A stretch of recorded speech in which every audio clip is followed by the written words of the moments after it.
London के इलाके old बैली में कत्ल होने वाली 10 साला सारा शरीफ के वालिद इरफान शरीफ ने अपनी बेटी की मौत की मुकम्मल जिम्मेदारी कबूल कर ली। एतराफ़ किया है कि उसने सारा को क्रिकेट बैट से तशद्दुद का निशाना बनाया, जिससे उसकी मौत वाक़ई हुई। डॉन अखबार की रिपोर्ट के मुताबिक इरफान शरीफ ने अपनी 10 साला बेटी के साथ वहशियाना सलूक किया और उसका एतराफ़ करते हुए बताया कि उसने 8 अगस्त 2023 को सारा को क्रिकेट बैट और स्टील के पाइप से पीटा। उसने कई हफ्ते सारा को शदीद तशद्दुद का निशाना भी बनाया, जिससे उसकी मौत वाक़ई हो गई। इरफान शरीफ की अहलिया बिनिश बतूल और उसके भाई फैसल मलिक पर इस्तिगासा की जानिब से तशद्दुद और बदसलूकी के इल्ज़ामात आयद किए गए। सारा की मौत के फौरी बाद ये तीनों पाकिस्तान फरार हो गए थे। इरफान शरीफ ने बाद में बरतानवी पुलिस को फ़ोन करके एतराफ़ किया था कि उसने सारा को बहुत मारा पीटा था।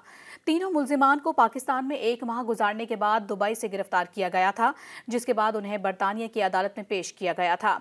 अदालत ने इन तीनों को रिमांड पर जेल भेज दिया था। अदालत में पेश की जाने वाली मेडिकल रिपोर्ट में सारा शरीफ के जिस्म पर 70 से ज़ायद अंदरूनी और बैरूनी जख्मों का इंकशाफ हुआ। पैथोलॉजिस्ट डॉक्टर के मुताबिक बच्ची के जिस्म पर गहरे जख्म, जलने, रगड़ने और खराशों के अलावा इंसानी दांतों से काटने के निशानात पाए गए थे। उसे गर्म पानी और इस्त्री से भी जलाया गया था।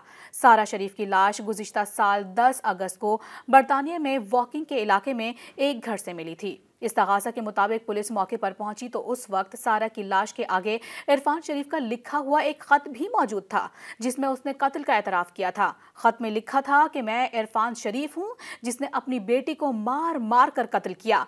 मैं कसम खाकर कहता हूं कि मेरा इरादा उसे कत्ल करने का नहीं था, लेकिन मैंने उसे खो दिया। खत में उसने कहा कि वो डर कर भाग रहा है, लेकिन वो जानता है कि उसे नताइज का सामना करना पड़ेगा। इरफान शरीफ ने खत में मजीद लिखा कि आई लव यू सारा। उसने खत में दरख्वास्त की कि उसकी बेटी मुसलमान है, क्या तुम उसे दफन कर सकते हो जैसे कि मुसलमान को किया जाता है?